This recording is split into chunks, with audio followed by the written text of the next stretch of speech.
Hello foodies, welcome to my channel Telugu foodies like me. ఈరోజు మనం టేస్టీగా సాంబార్ని ఎలా ప్రిపేర్ చేసుకోవాలో తెలుసుకుందామండి. చాలా ఈజీ ప్రాసెస్. ఈ విధంగా ట్రై చేస్తే మీరు చిటికలో చేసేసుకోవచ్చు.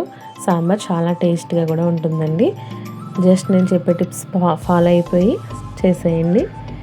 సేమ్ ఇదే మాదిరిగా నాకు కుదిరినట్టే మీకు కూడా కుదురుతుంది. ఇంకా లేట్ చేసేయకుండా మొదలు పెట్టేద్దామండి మనం.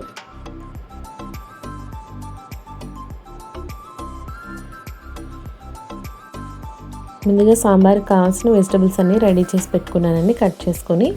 అలాగే పప్పు కూడా ఉడికించి పెట్టుకున్నాను. చూడండి, ఈ విధంగా మెత్తగా పప్పు ఉడికిపోవాలన్నమాట.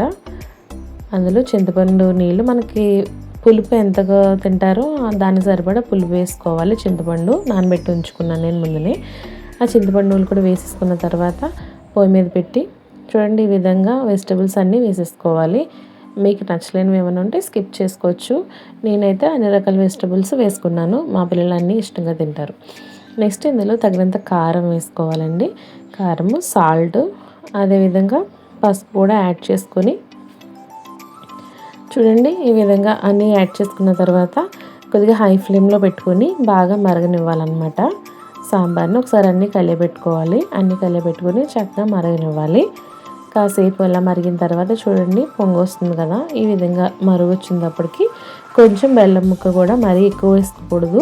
టేస్ట్కి సరిపడా బెల్లం ముక్క కూడా వేసుకొని చూడండి, కొత్తిమీర ఇలా జల్లుకొని బాగా మరగనివ్వాలండి. చాలా అంటే చాలా ఈజీ ప్రాసెస్. ఇది పొయ్యి మీద పెట్టేసుకొని మనం మిగతా పని ఏదైనా చేసుకోవచ్చు. ఈలోపు మరుగుతూ ఉంటుంది. చూడండి, నిండంగా పెట్టాను నేను, అంతవరకు మరిగింది. మీరు కూడా ఇదే విధంగా ఒక పావు గంట ముక్కలన్నీ ఉడికే విధంగా మరగబెట్టుకోవాలి. ఆ తర్వాత సాంబార్ పొడి వేసుకున్నానండి, ఎంటీఆర్ సాంబార్ పొడి. నేనైతే అదే యూజ్ చేస్తాను. టేస్ట్కి చాలా బాగుంటుంది. చూడండి, ఒక్కసారి ముక్క పట్టుకొని చూసి అన్నీ ఉడికిపోయిన తర్వాత దింపేసుకొని పక్కన పెట్టుకోవాలి. ఇంకా పోపు వేసేసుకోవాలండి.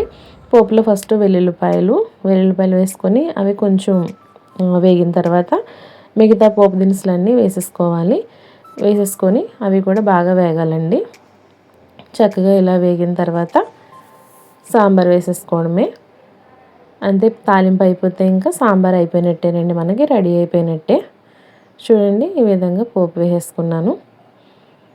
పోపు వేసేసుకొని దించేసుకొని మనం సర్వ్ చేసుకోవడమేనండి. అంతే, చాలా అంటే చాలా ఈజీ ప్రాసెస్. మనకి ఈజీగా అయిపోతుంది. కట్ చేసేసుకొని అన్నీ రెడీగా పెట్టుకుంటే జస్ట్ 5 మినిట్స్లో మనం అందులో వేసేసి మనం వేరే పని ఏదైనా చేసుకోవచ్చు అండి. ఈలోపు ఇది అవుతూ ఉంటుంది. సాంబార్ పొడి కూడా కరెక్ట్గా వేసుకోవడం వల్ల టేస్ట్ అయితే చాలా బాగుంటుంది. ఒకసారి ఈ విధంగా ట్రై చేసి చూడండి. మా పిల్లలు అయితే చాలా ఇష్టంగా తినేశారు.